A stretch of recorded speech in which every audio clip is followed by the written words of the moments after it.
Olá, eu quero começar hoje lendo um versículo que está no Salmo 126, no versículo 5, que diz assim: Os que com lágrimas semeiam, com júbilo ceifarão. E hoje eu quero refletir com vocês, através deste testemunho, sobre as regras, o mover e o agir de Deus, que são totalmente incompatíveis aos nossos olhos, que não cabem em uma caixinha, que não cabem no nosso modelo do reino visível.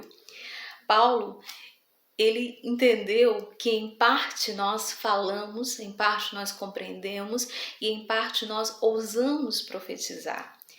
Porque ele cansou de tentar dimensionar a grandeza de Deus. Porque a mente humana não pode compreender a glória de Deus. E muitas vezes a glória do Senhor se manifesta em meio a lágrimas, em meio ao não de Deus, em meio a uma dor, em meio a uma crise, em meio a um luto. E que na maioria das vezes nos pega de surpresas, né? De repente nós olhamos e ficamos sem chão, de repente todas as regras parecem que mudaram e que nós não sabemos aonde nos segurar ou que nós achamos que é demais para que nós venhamos a continuar. E essa série fala exatamente sobre isso, né? Que a lógica do Senhor, ela não é compatível com a lógica humana e cabe a nós somente confiar, como disse o salmista Davi: ainda que eu ande pelo vale da sombra da morte, não temerei mal algum, porque sei que tu estás comigo. Este é um passo de fé, é uma posição que cada um de nós precisamos ter nos vales, para que nós possamos alcançar a terra prometida, para que nós possamos alcançar o outro lado. Eu acompanhei de perto esta história que eu vou contar, aliás, que a Gislaine vai contar para vocês, né? A Gi, a Laininha, minha irmãzinha do coração. Inclusive o meu nome é uma homenagem ao nome dela, que eu sou a caçula. E o meu nome se chamaria Áquila, e a minha avó falou: não, vai ter que combinar. Já tinha uma Gislaine, já tinha uma Gesiane, e agora seria uma Gislene. E eu amo, né, tanto esse nome Gislaine como Gislene, porque ambos falam algo muito especial. O significado é escudo de prisioneiros de guerra. E eu creio que no mundo espiritual, tanto eu quanto a Alaine, nós somos escudos de prisioneiros de guerra. Nós somos guerreiras do Senhor no exército santo de Deus, assim como você também é. E essa história me emocionou muito, né? Me fez entender a posição de um servo do Senhor quando tudo diz que não. É em lágrimas que nós colhemos alegria. É em percas que nós colhemos ganhos. É em enfermidades que nós ganhamos curas. É em dores que nós ganhamos saúde. É em humilhação que nós alcançamos as mais altas patentes de sucesso do céu. Porque o reino espiritual, ele tem um modelo próprio. E o que é mais lindo nesse testemunho que vocês vão ouvir é que mesmo em meio a lágrimas, mesmo em meio ao não de Deus na vida desta família, eles se posicionaram e guardaram o seu coração. Não é fácil. Quando as situações saem do nosso controle, quando Deus não faz aquilo que nós achamos que seria o melhor para nós, ter um coração guardado de revoltas, ter um coração guardado de falta de fé, de amargura, é um processo de muita ousadia. E esta família, ela conseguiu ter esse coração guardado no Senhor, e foi por isso que o Senhor os deu restauração. Porque houve uma posição de fé, houve uma posição de obediência, houve uma posição de sabedoria. E acima de tudo, houve fé, para crer no amanhã, para crer que Deus estaria lá com eles, para crer que eles não precisavam entender tudo, eles não precisavam ter o controle de todas as coisas, mas eles precisavam tão somente confiar no Senhor. Abra o seu coração para ouvir esta história de milagres, esta história de restauração. E quando Deus nos disser não, mesmo que as lágrimas venham, a gente possa dizer como uma criança diz aos seus pais: pai, mãe, eu não entendo este não, mas eu sei que até aqui tu tens sido bom comigo e não seria hoje que o Senhor iria mudar. Nós que somos maus, sabemos dar boas dádivas aos nossos filhos, quanto mais o nosso Deus, não importa a circunstância, nunca, jamais desconfie da bondade de Deus. O que nós não entendemos hoje, lá na frente, vai fazer todo sentido nas nossas vidas. Lá na frente vai ser a ponte que nós precisávamos para chegar do outro lado, a terra prometida. Vocês vão ouvir essa história agora, uma história de restauração. Bom testemunho para vocês. Oi, meu nome é Gislaine. Eu vou contar um pouquinho da minha história hoje para vocês. Sou casada há 11 anos e quando foi no ano de 2013 nós resolvemos ter o nosso primeiro filho. Foi uma gravidez muito planejada, pensamos muito. Enfim, em 2013 nós tivemos o Rafael. O Rafael sempre foi um menino muito saudável. Ele não tinha reação nem das vacinas que ele tomava, ele não sentia reação nenhuma. Sempre foi um menino muito saudável, comia de tudo, muito, muito, muito tranquilo. Era com ele, né? Quando ele alcançou 1 ano e 4 meses, ele teve a primeira febre dele. Bom, nós levamos ele na médica, liguei para a médica dele, a pediatra, e ela me aconselhou a tomar remédio, esperar um tempo, porque só a febre que ele tinha, não tinha nenhuma outra reação, nada, então teria que estar esperando mesmo, medicando e esperando para ver um outro sintoma que ele pudesse ter, né? Nisso, era um final de semana já. Quando foi no sábado e no domingo, no sábado ele ainda estava só com febre, ainda não tinha nenhum outro sintoma. No domingo, nós levamos ele no pronto atendimento da Unimed, que a pediatra dele já não atendia mais, né? Ela atendia só no meio da semana. E daí, um médico viu uns exames dele de sangue e falou assim, olha, ele tem algum outro sintoma? Eu falei, não, só febre. Aí ele falou assim, mas pelos exames aqui, pode ser que ele esteja com uma doença grave, porque tá dando muita diferença entre um exame e outro que ele fez, né? Nos níveis. E pode ser alguma doença grave. Então, você vai para casa, se ele tiver qualquer sintoma, você volta aqui. Se não, amanhã, que é numa segunda-feira, você vai até a pediatra dele e ela vai fazer uma bateria de exames para descobrir o que ele tem.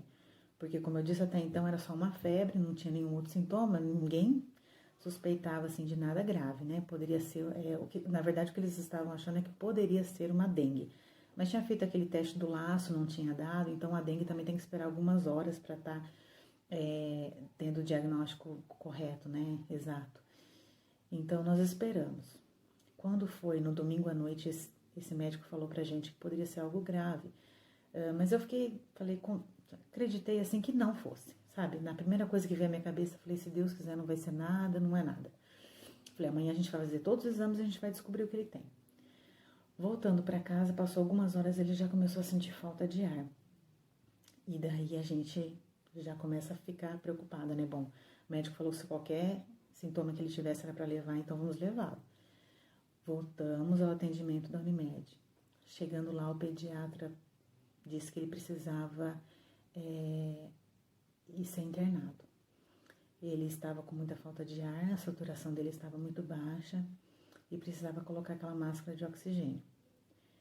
Colocou a máscara de oxigênio e levou ele até o hospital da cidade. Chegando lá, eu percebi que o médico pediatra, que deveria estar de plantão, não estava. Eles chamam de plantão à distância. Então, o médico fica na casa dele e por telefone ele vai dando as instruções para os enfermeiros poderem atender as crianças que estão chegando ou que já estejam lá internadas. Bom, isso já me desconfortou, né? Já não gostei, porque a gente que é mãe, a gente quer que o seu filho seja atendido, quer que o médico olhe para o seu filho e realmente fale, não, precisa disso, precisa daquilo. E daí, por fim, a gente não estava tendo nenhum contato com esse médico. A enfermeira que estava lá de plantão disse assim, olha, na verdade ela mentiu primeiro, né? Ela disse que o médico estava no hospital, mas que estava em uma outra ala. A gente pediu para falar com ele. Aí quando a gente viu que estava ficando complicado, ela acabou sem querer entregando e dizendo que ele estava na casa dele. Não sei se esse é um procedimento correto, esse plantão à distância, assim, mas de qualquer forma, independente de ser correto ou não, foi isso que ocorreu. E daí o meu marido pegou o telefone e pediu para falar com esse médico. Meu marido pediu, falou assim, olha, vem aqui que meu filho está precisando. E aí o médico respondeu, não, seu filho está bem, amanhã eu vou estar aí, a gente vai fazer os exames necessários, já indiquei para que ele ficasse de jejum e amanhã a gente vai fazer os exames. Meu marido falou, não, eu quero que você venha agora, ele não está bem. E meu marido, né, começou a pedir para que ele viesse, implorar para que ele viesse. E o médico acho que pensou, né, como, todos os pais são exagerados e todos os pais são preocupados, não precisa. Mesmo assim, pela insistência do meu esposo, aí sim ele veio até o hospital. Ele morava, inclusive ele estava na casa dele, que era uma outra cidade, próxima, mas era uma outra cidade, nem era na cidade de Amparo. E daí ele foi até o hospital, chegando lá, eu percebi também o despreparo do médico, porque ele não, nem o enfermeiro conseguiu pegar a veia do meu filho para poder ter o acesso. E daí ele aplicou corticoide intramuscular. Então, assim, foi no músculo, não foi uma coisa assim, que no caso do músculo demora até mais para fazer um efeito, sabe? A máscara que ele teria que usar, ele já estava assim, ele não deixava usar. Meu filho não deixava usar porque ele já estava assim, era uma criança, né? Então criança não quer ficar com aquilo no rosto. Então ele estava se sentindo incomodado, ele ficava tentando tirar. Aí colocaram ele numa espécie de estufa, é como se fosse uma casinha assim de acrílico que a gente coloca os recém-nascidos. No caso dele, como já tinha 1 ano e 4 meses, ele ficou dentro dessa casinha só do pescoço para cima, né? Mas foram horas assim terríveis, sabe? Ele sentia muita falta de ar e o médico falava que não tinha o que fazer, que tinha que esperar. Eu passei aquela madrugada com meu filho pedindo água e não podia dar. Sofrendo, eu olhando o sofrimento dele a cada minuto, a cada instante. Enquanto isso, meu marido corria para ver se conseguia a transferência para ele. Porque a gente viu que ali, onde ele estava assim, muito despreparo médico, sabe? A começar pelo médico, que nem queria atendê-lo, né, de início. Daí a gente estava tentando uma vaga em Campinas. Para conseguir essa vaga em Campinas, foi difícil, porque as UTIs lá estavam lotadas. Todos os hospitais que ligavam eram lotados. Depois a gente ainda esbarrou com uma questão de como entrou no hospital da cidade, só com a autorização desse médico que era o plantonista para conseguir transferir ele para outra cidade. E esse médico ainda queria se recusar a transferir, né? Daí meu esposo teve que insistir mais uma vez, conversar com ele insistentemente para que ele autorizasse a transferência. Enfim, ele autorizou, só que até conseguir uma vaga e até a ambulância chegar, isso já era 7 horas da manhã da segunda-feira. Então, vocês imaginam, assim, uma noite... não sei nem o que dizer, que palavra usar, mas foi uma noite terrível, né? Que mãe que aguenta ver o seu filho sofrer por alguns minutos, quanto mais por horas e horas, e nada se resolver. Quando foi na segunda-feira de manhã, logo bem cedinho, eu já liguei para um pastor amigo nosso, já pedi para que ele orasse, colocasse o pessoal da igreja para orar por nosso favor, já pedisse, né?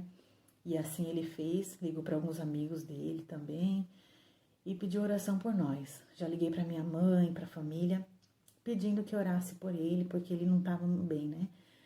Como eu te disse, foi difícil. Quando foi nessa madrugada ainda, teve uma hora que eu percebi que os médicos, que os enfermeiros, teve um enfermeiro que pegou e chegou no quarto e falou assim: nossa, mas o que o seu filho tá fazendo aqui no quarto, ele não tá bem, precisa levar ele pra uma outra ala, né? Daí ele pegou meu filho nos braços e levou pra uma outra ala. sendo que o médico tinha acabado de passar lá e falado, não, ele vai ficar bem, vai ficar bem. Então era só isso que o médico falava, sabe? Que ele ia ficar bem. Mas aí o enfermeiro levou para uma outra ala e esse enfermeiro solicitou para que o médico que estava nessa outra ala entubasse ele. Só que o médico também dessa ala disse que não poderia estar fazendo porque estava oscilando muito a saturação e botou alguns obstáculos para estar fazendo isso. Resumindo, como eu falei, passou-se a noite toda até o dia seguinte. Chegou no dia seguinte. Inclusive, nessa noite, durante essa noite, teve horas que eu tive que estar segurando meu filho, auxiliando para que os enfermeiros tentassem colocar o acesso nele, porque não tinha, acho que, gente suficiente para estar ajudando. Aí teve uma hora que eu chamei meu esposo. Eu falei, Nilton, vem aqui, me ajuda a colocar, a segurar ele para que o enfermeiro tente colocar o acesso. Nisso, meu esposo já estava num estado de nervos, acho que muito grande, sabe? Ele já não estava conseguindo raciocinar, estava muito nervoso. Daí, quando ele chegou perto do meu filho, que ele viu meu filho gemendo, nosso filho gemendo, e a gente tentando fazer o que tinha que fazer, o procedimento, meu esposo não aguentou ficar lá. E ele saiu. Daí eu falei para ele, volta aqui que a gente precisa de ajuda. Quando ele voltou, eu acho que Deus, assim, eu não sei assim dizer, mas Deus quis dar uma força para ele extra, sabe? E de repente ele foi batizado com o Espírito Santo. E ali ele começou a falar em línguas e segurava meu filho e falava em línguas e falava em línguas. E eu sem entender direito o que estava acontecendo, quer dizer, imagina os médicos, imagina os enfermeiros o que estavam pensando, né? De repente chegou, trocaram de turno, chegou um novo turno. E uma enfermeira chegou e viu aquela situação, meu esposo falando em língua, segurando o menino, daí eu também segurando. Ela falou assim, agora chegou a nova turma, vocês podem estar se retirando. Aí já levaram meu esposo lá pra fora, pensaram, esse aí tá doido, né? Aí tentaram me levar também, eu falei, não, enquanto eu precisar, eu vou estar aqui, não vou sair daqui do lado dele. Ela falou, não, você não pode, você pode estar atrapalhando, a gente vai tentar entubá-lo, porque a ambulância tá chegando e ela precisa que já esteja entubado tudo certinho para poder estar levando pro hospital. Daí eu tive que me retirar. E daí quando chegou a ambulância, eles falaram, olha, só pode ser levado assim que estabilizar a saturação dele. E daí meu esposo foi para casa pegar os documentos e algum dinheiro e eu entrei na ambulância e fui até Campinas com meu filho. E quando eu entrei naquela ambulância, o meu pensamento de humano pensou o seguinte, a minha cabeça pensou o seguinte, eu falei, nossa, até que enfim, agora meu filho está nas mãos de médicos mais competentes e agora vai dar tudo certo. E aí fiquei mais tranquila só de ter entrado na ambulância com os paramédicos. E daí durante o caminho o médico falou assim, olha, o que está acontecendo com ele? Eu falei, olha, até agora ele só teve febre, a gente não sabe qual, teve falta de ar, então a gente não tem nenhum outro sintoma.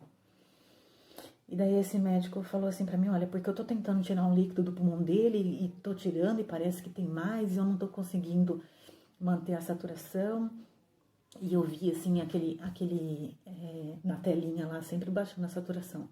Daqui a pouco voltava ao normal, daqui a pouco baixava de novo. E eu via que ele tava numa emergência lá atrás, sabe? E daí eu fiquei, na mesma hora eu pensei, eu falei, nossa, olha, a gente confiando em homens, né? Em vez da gente confiar em Deus, eu peguei e coloquei minha confiança nos homens, né? Nos médicos que estavam ali na ambulância. E daí eu falei, não é do jeito que a gente quer, é do jeito que Deus quer, né? E daí fomos até o hospital de Campinas. Chegando lá, meu filho já estava assim, sem ar, né? Sem cor, né? Na verdade, já estava... esqueci qual a palavra que se usa. Cianótico, né? Ele já estava assim, preto. Só que assim, Deus permitiu que eu não visse assim, ou que eu visse e não lembrasse, porque nós entramos no mesmo elevador, eu, ele, a maca, né, meu filho, e eu não lembro dele nessa cor, mas o médico me falou, olha, ele tá assim e tal. E daí, chegando na UTI, aquela correria para entrar na UTI, daí eles falaram assim, agora você não pode entrar, fica aqui que você não pode entrar. E daí eles entraram correndo pra UTI e eu fiquei sozinha lá do lado de fora, pedindo a Deus misericórdia, né. e chorava muito. Liguei pro meu esposo para tentar explicar mais ou menos o caminho que a gente tinha feito. Só que depois, quando eu liguei pro meu esposo, eu não conseguia falar nem o caminho. Eu só gaguejava e não conseguia falar. Ele, não, calma, tô chegando. Eu vou chegar aí, pode ficar tranquila.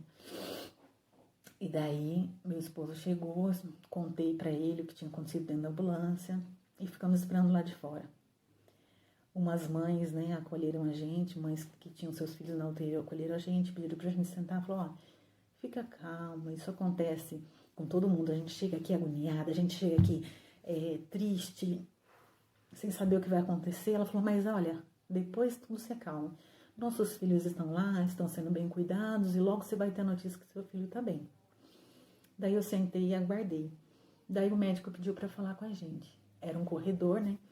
E nesse corredor não tinha nada. Não tinha cadeira, não tinha nada. Era só um corredor. E ele ali no corredor mesmo perguntou pra gente, e aí, o que seu filho teve? Eu falei, ó, só falta de ar. E só febre esses dias anteriores. Então tudo demorou mais ou menos 3 dias e meio. Não foi mais que isso. Daí ele falou assim, olha, porque eu não tô conseguindo entender o que tá acontecendo com ele. Ele já teve uma parada cardíaca de 20 a 30 minutos, não me lembro agora, não me recordo direito. Ele falou, geralmente a gente não tenta fazer o procedimento depois que passa esse tempo, mas um médico insistiu e a gente fez o procedimento e ele voltou. Mas eu não sei se ele vai sobreviver. E se ele sobreviver, ele vai ter muitas sequelas, ficou muito tempo o cérebro sem oxigênio. Então ele pode não andar, não falar, ter sérios problemas. Aí nessa hora eu desabei. Voltei para a recepção e fiquei pensando, falei, meu Deus do céu, você chega com um menino tão saudável, né? Você tem um menino tão saudável e de repente tudo virar da noite pro dia virar isso, né? E eu liguei para alguns amigos, eu lembro que alguns amigos falaram assim, não, ele não vai morrer, não vai ter problema, Deus vai cuidar, logo ele vai estar ação aí, você vai ficar tranquila, né? E daí eu lembro que foi a hora que eu mais me desesperei, eu acho que foi essa, sabe, de saber que ele poderia ter algum problema muito sério. Daí, de repente, passou-se uma hora, o médico pediu pra gente retornar na sala, no corredor. Chegando lá nesse corredor, já tinha 2 cadeiras. Quando eu vi aquelas 2 cadeiras, eu já entendi tudo. Falei, meu filho morreu.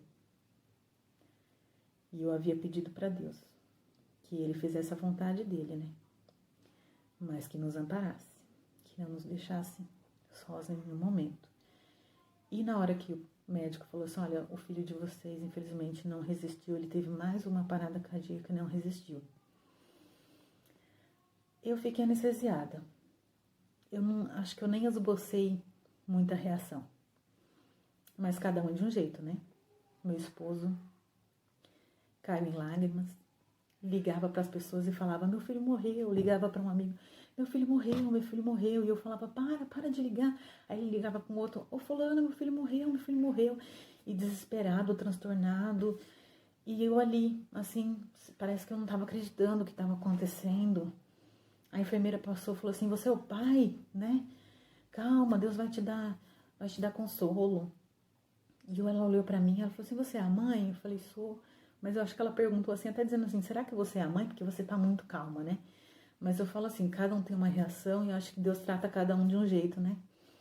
E Deus naquela hora me anestesiou. Eu falo que ele me anestesiou.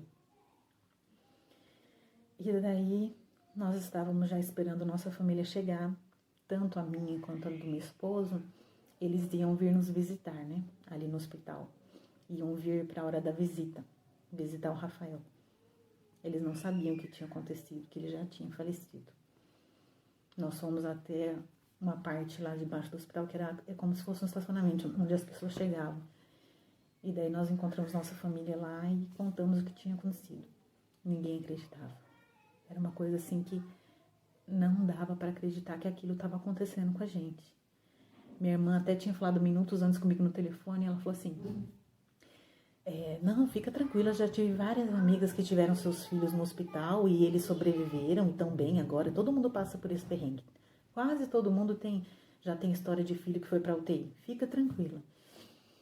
E eu naquele estado, né, sem acreditar o que estava acontecendo.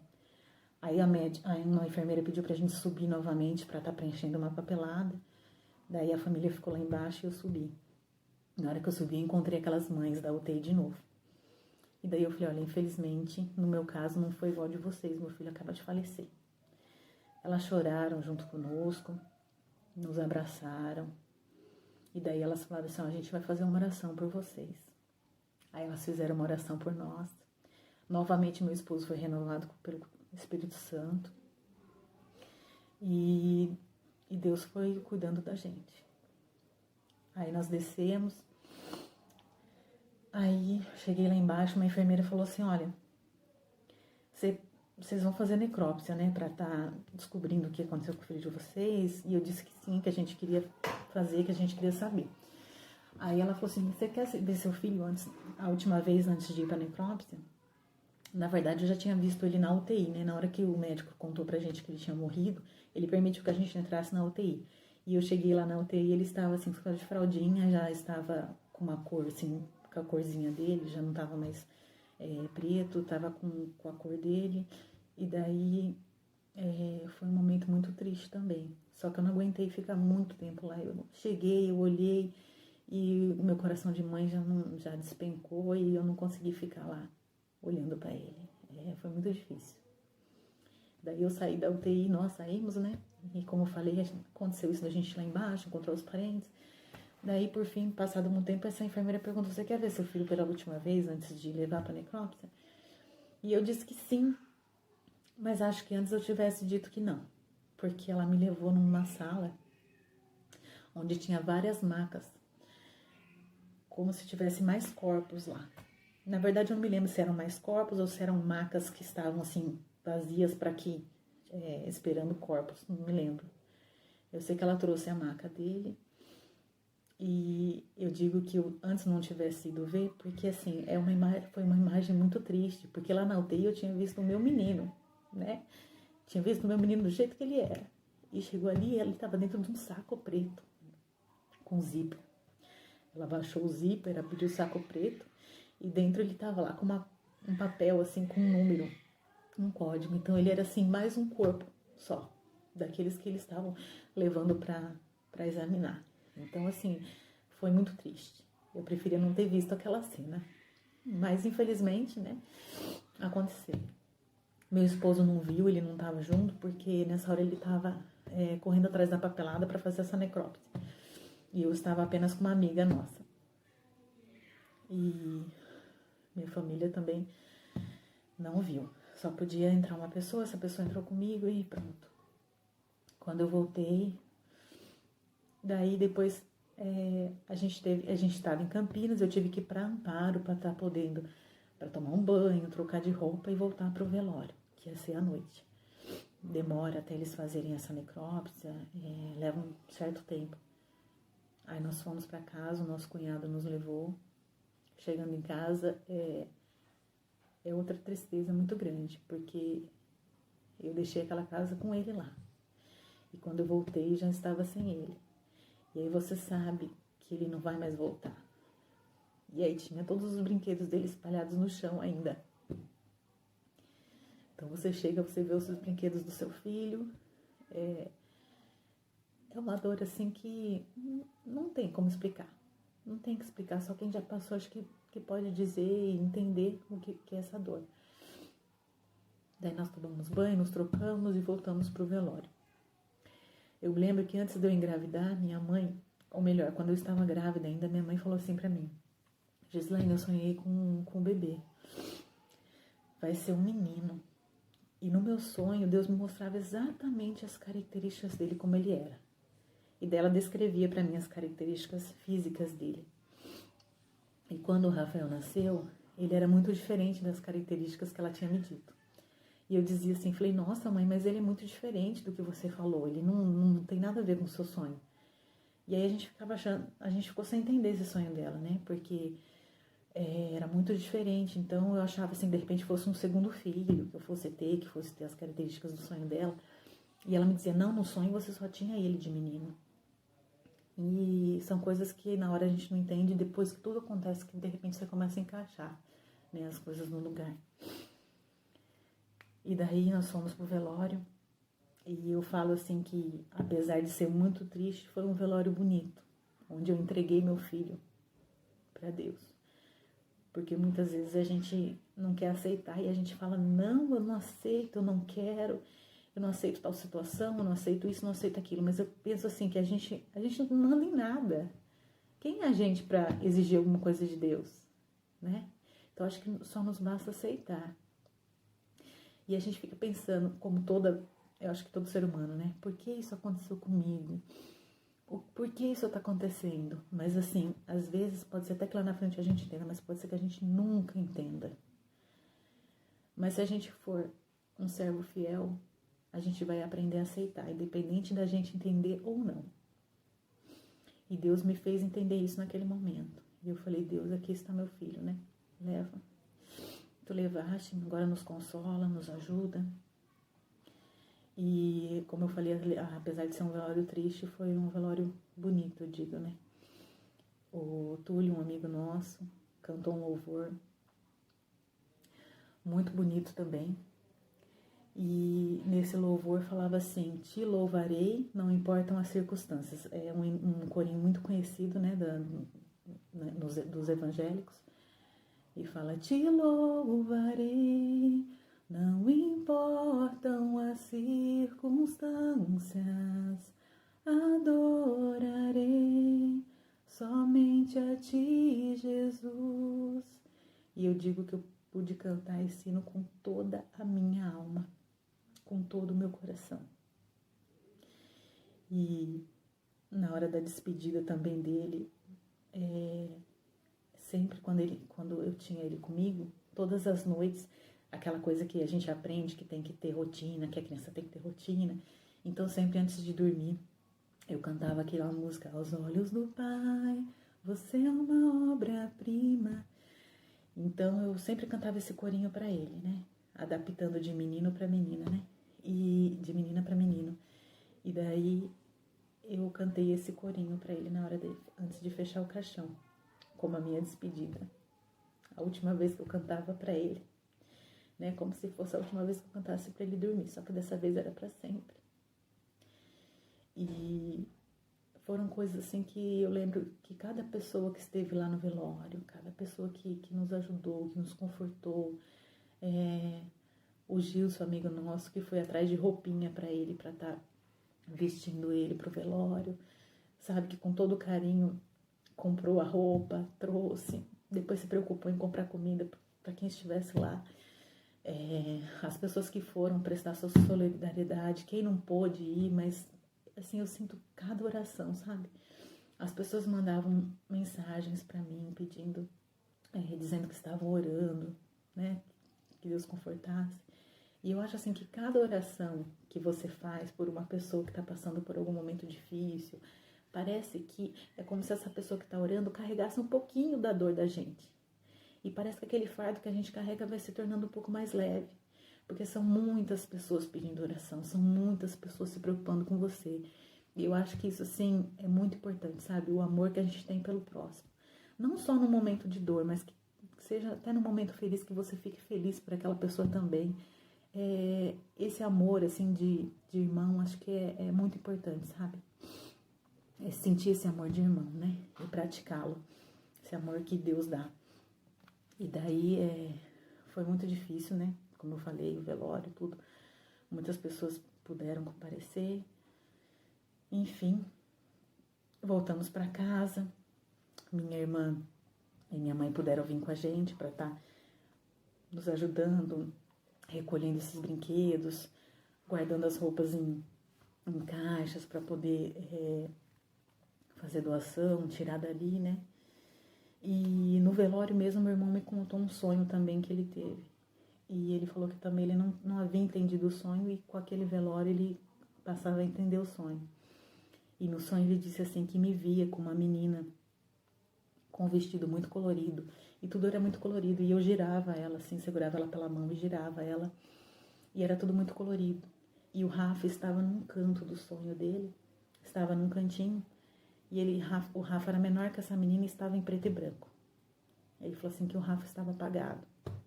E ele não entendeu esse sonho até ele contou para minha mãe, mas não me contou, né, quando ele sonhou. E daí, quando foi no velório, ele me contou. E daí, eu acho que, assim, de certa forma, o velório, daí, com o velório a gente veio entender, né, com a morte dele, veio entender que Deus já estava mostrando que ele ia ficar, né, apagado, digamos assim.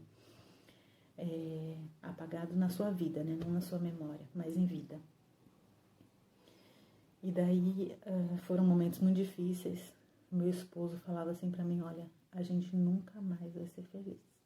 Nunca mais eu vou ser feliz, ele falava. Eu falava pra ele, não diz isso não, porque Deus sabe todas as coisas. E eu tentava consolá-lo, sabe?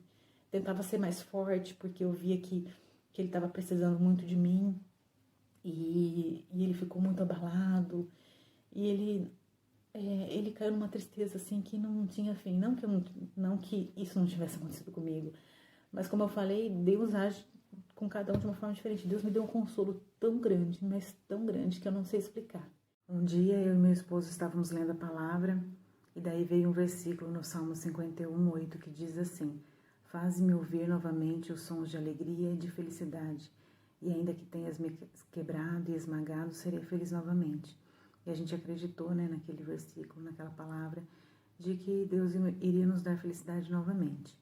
Numa profecia que tivemos, dizia assim que estávamos passando por um vendaval, parecia que tudo estava de perna pro ar, mas que Deus ia colocar tudo no lugar novamente. E a causa da morte do Rafael nós nunca soubemos exatamente o que foi. Na necrópsia deu edema pulmonar agudo, mas a gente não sabe o que ocasionou isso, né? Até hoje. Como eu falei, às vezes a gente nunca vai entender as coisas que acontecem nas nossas vidas, né? Só Deus mesmo. E de repente veio o desejo de engravidar novamente. E eu acreditava que Deus ia nos dar um menino, porque eu achava que Deus ia restituir aquilo que ele tinha tirado de nós, né? E eu falei assim, a gente aprende tanto, né, com certas coisas que acontecem com a gente. Daí eu achava que Deus ia dar um menino, e aquilo, quando as pessoas falavam que era menino, eu não queria acreditar. Até que finalmente veio a notícia de que realmente era uma menina. E hoje eu entendo que se tivesse sido um menino, talvez não teria sido tão restaurador como foi a cura que Deus nos trouxe através dela. Ela foi, assim, um presente de Deus. Uma criança calminha, tranquila, que trouxe muita alegria aos nossos corações, né? Ela preencheu, assim, um pouco do vazio. Não é que restitui, não é que substitui, melhor dizendo. Acho que nenhuma criança, nenhum filho substitui um outro. Mas Deus nos deu muita alegria através dela. E ela foi um presente de Deus. Passado algum tempo, eu recebi uma nova profecia dizendo que era preparar um quarto na minha casa, que eu teria uma bênção nos meus braços. E eu já estava grávida e nem sabia. E uma coisa que marcou muito essa época, um hino, um louvor que marcou muito, é um louvor que o Círculo de Oração canta aqui na nossa igreja. Que ele é assim: tem coisa boa chegando, tem algo acontecendo, e não importa o que eu sofri, o que importa é que eu sobrevivi. Eu falei, esse hino fala um pouquinho disso, né? Que não importa o que a gente passou, mas Deus está ali conosco e nos faz sobreviver, nos faz felizes novamente. A Estela, cantora, quando perdeu o filho dela, ela esperava que Deus trouxesse o milagre da vida para ele novamente, né? Que Deus restaurasse a saúde dele. E não foi assim que Deus quis fazer, mas Deus, ela canta até aquele hino que o milagre sou eu, né? Então Deus operou um milagre, mas foi na vida dela, foi ela que foi o milagre, né? Não foi o filho dela, não foi a vida do filho dela. Então Deus age de formas diferentes, né? Então a gente às vezes não entende e nem entende porque está passando por uma situação difícil ou outra. Mas se a gente tiver fé e acreditar que Deus está conosco, pode acontecer o que for, que nós estaremos seguros e firmes em Deus, né? E passado algum tempo, eu engravidei de um menino. E Deus sabe do meu coração, eu já não tinha mais preferência para menino ou para menina, porque eu tinha aprendido a lição. Mas Deus quis nos dar um menino. O nome dele é Guilherme, hoje ele está com 5 meses. e ele veio exatamente como o sonho da minha mãe. Então, assim, ela havia sonhado com ele antes de eu ter o meu primeiro filho, né? Quando eu estava grávida lá ainda, e Deus mostrou ele para ela e hoje ele veio. Demorou, né? Mas ele veio. Tanto que eu achava que quando eu estava grávida da Lorena, eu achava que era esse menino do sonho que ia vir. E quando eu soube que era menina, como eu falei, levei um choque. Mas aí agora, finalmente, o Guilherme, o menino dos sonhos, chegou, né? E Deus também tem nos dado muita alegria através da vidinha dele também. E Deus tem restaurado as nossas vidas, transformado, né, de uma forma assim maravilhosa, trazendo essa cura para nós. E é isso, eu agradeço por vocês terem me ouvido e lembre-se que às vezes o milagre é você. Naquele momento em que vi teus olhos, algo surpreendente aconteceu. Naquele momento eu já sabia que Deus te criou para ser meu. Coisa de filme, livros, conto de fadas, o meu coração